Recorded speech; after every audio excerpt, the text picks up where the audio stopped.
우리는 시인 한비야를 잘 압니다.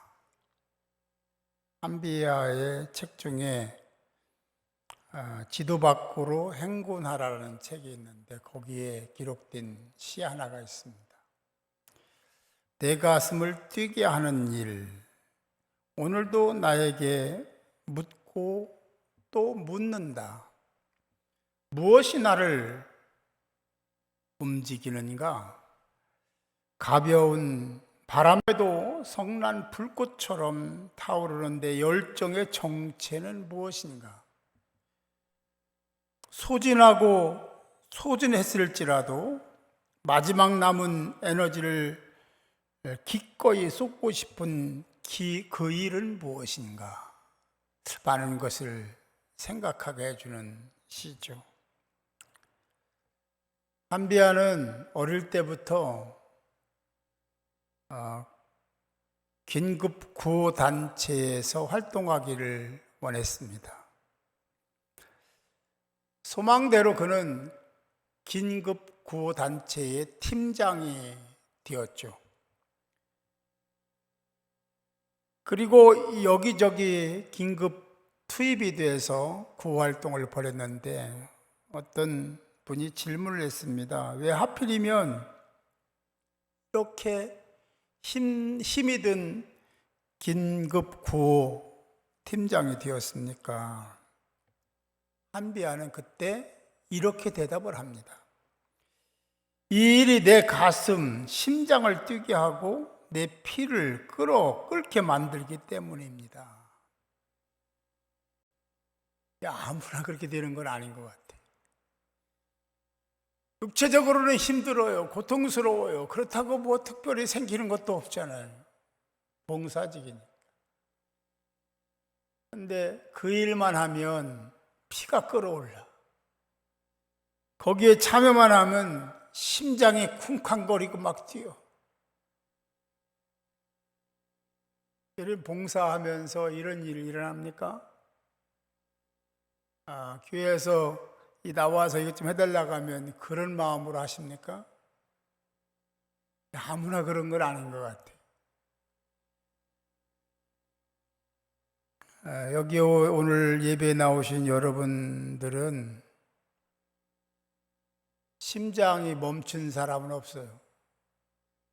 심정지 상태에 있는 사람이 있습니까? 그런 사람은 여기 나올 수가 없습니다. 심정지 상태라는 걸 잘 알잖아요. 어떤 이유에서인지는 모르지만 심장의 펌프질이 중단된 거예요.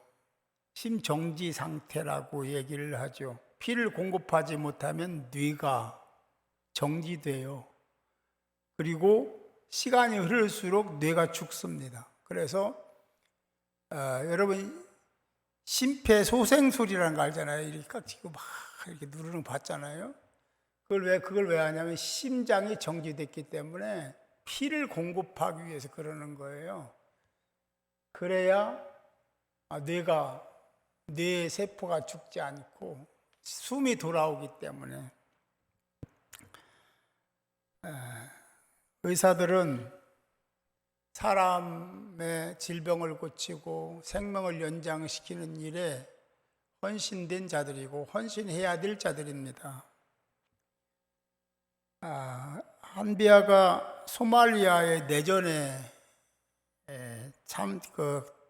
참석을 해서 그 참석은 전쟁하려고 참석한 게 아니라 긴급 구호를 위해서 그때 한비야는 물끄러미 쳐다보는 한 사람이 있었습니다.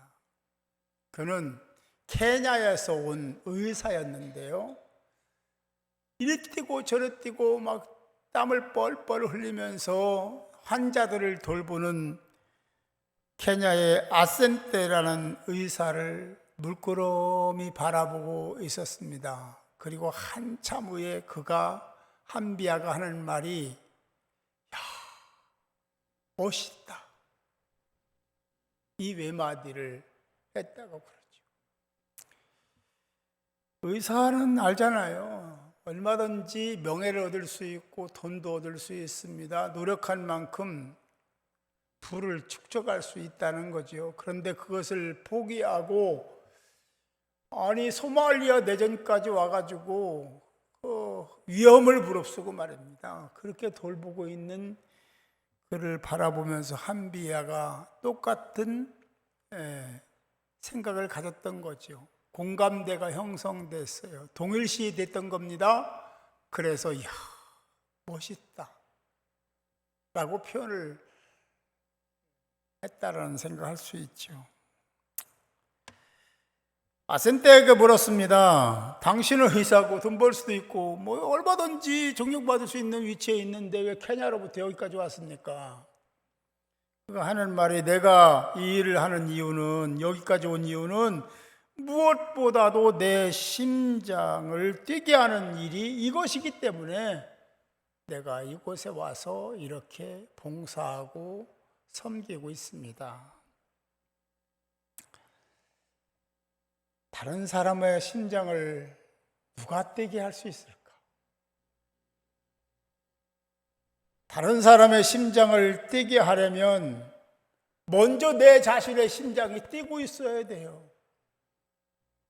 심장이 뛰지 않는 사람이 다른 사람의 심장을 뛰게 할 수 있는 방법 없습니다. 여러분은 예수님을 만나 주님의 백성이 됐죠? 자녀가 됐죠? 잘 들어보시기 바랍니다.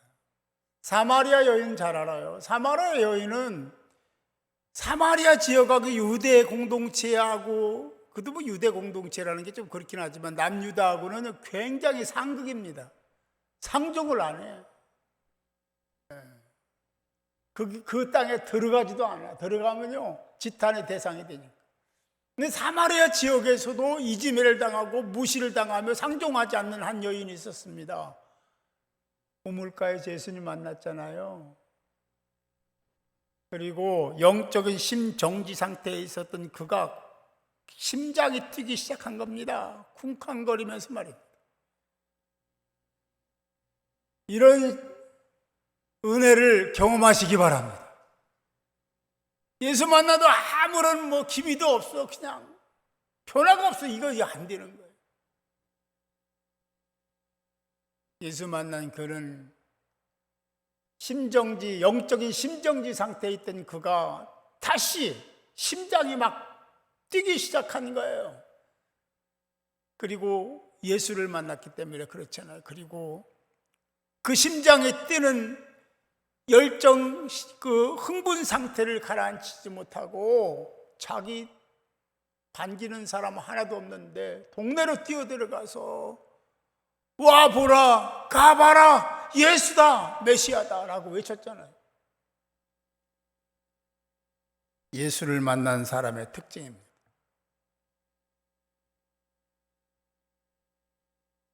인생에는 여러 가지, 여러 상태에 머무를 때가 많습니다.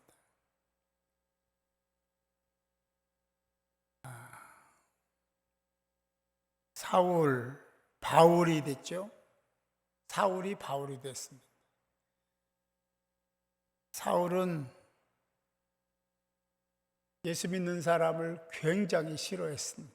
유대 공동체를 해하는 사람들이라 생각을 했고 이단아라고 이단 공동체라고 생각했기 때문에 어떻게 해서든지 예수를 제거하고 예수 믿는 사람들을 예수 믿지 못하게 만드는 일에 최선봉에 섰던 사람 사울이었습니다. 근데 그가 예수 믿는 사람들을 체포하기 위해서 다메섹이라는 곳으로 가는 도중에 예수 만나잖아요. 그리고 영적으로 죽어있는 상태 같은 심정지 상태에 있었던 그의 심장이 다시 뛰기 시작한 겁니다. 그리고 그 심장이 멈출 때까지 그는 수많은 사람들에게 희망의 빛이 되었습니다.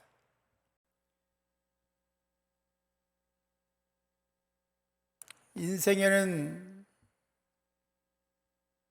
크라이시스, 위기가 항상 찾아오게 되어 있습니다. 그 위기는 누구를 만나느냐에 따라서 완전히 달라져요. 오늘 본문에 히스기야 왕이 나옵니다.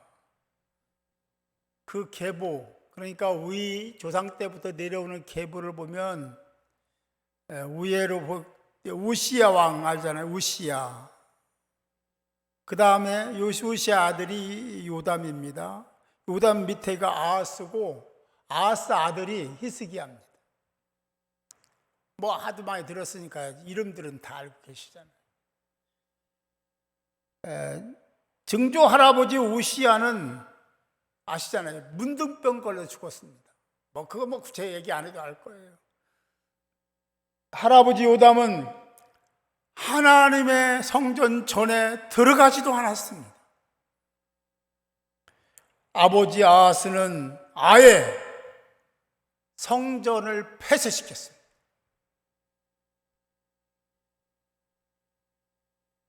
그리고 그 다음에 히스기야가 25살에 왕위에 오릅니다. 그는 그런 과정을 속에 살았고 역사를 알고 있었고 18살 때는 북이스라엘이 처참하게 멸망되는 것을 보았습니다.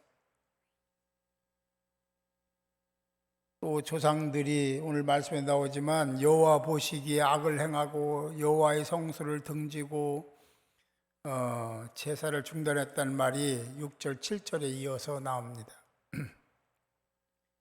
이런 모습을 보고 자란 히스기야, 그는 자신이 왕이 되면 어떻게 해야 될지를 그는 알았습니다. 하나님을 멀리한다는 것이 얼마나 큰 불충이고 죄인지를 잘 알고 있는 히스기야. 히스기야는 왕이 되자마자 폐쇄되었던 여호와의 전의 문을 열고 16년간이나 방치되었던 성전을 성결케 하고 문을 수리하고 잔치를 베풀고 제사를 드렸습니다. 히스기야의 확실한 믿음과 하나님을 향한 그 신앙적인 열정, 그 열정이 영적인 심정지 상태에 있었던 이스라엘을 다시 살린 겁니다.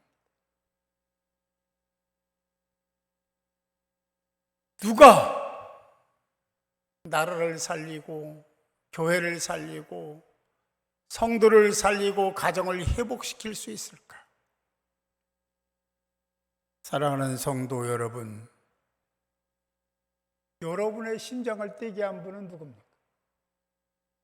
누가 여러분들의 심장을 뛰게 한 겁니까? 히스기야처럼 하나님을 만나고, 할렐루야, 예수님을 만난 사마리아 여인과 사울처럼 하나님을 다시 만나고 예수님을 다시 만나고 말씀을 다시 만나야 될 줄 믿습니다. 그게 아니면 내 자신도 심정지 상태에 들어가는 거예요. 다른 사람의 심장을 뛰게 하기는커녕 내 자신의 심장도 정지 상태에 머물 수 있다라는 것입니다. 누가 민족의 심장을 다시 뛰게 해야 합니까? 누가 심정지 상태에 있는 교회에 다시 호흡을 불어넣겠습니까? 누가 다음 세대가 영적 심정지에 이르지 않도록 신앙유산을 물려줘야 됩니까? 영적 심장을 뛰고 있는 여러분이 아직은 그래도 믿음과 신앙을 유지하기 위해서 몸부림치면서 하나님 이렇게 나와 예배드리는 여러분이 나라와 교회와 가정과 다음 세대를 위해서 심폐소생술, 영적인 심폐소생술을 시행하고 다시 심장이 뛰게 만드는 하나님의 사람들이 되어야 될 줄 믿습니다. 히스기야 왕처럼, 바울처럼, 예수님처럼 우리 모두가 그런데 마음을 합심해서 심장을 뛰게 하는 힘, 그 듀나미스의 십자가의 은혜를 덧입고 보혈의 공로를 의지해서 매일매일의 삶이 다른 사람들에게 유익이 되고 모본이 되고 귀감이 되는 삶을 살아가는 하나님의 사람들이 모두 되시기를 주님의 이름으로 축원합니다.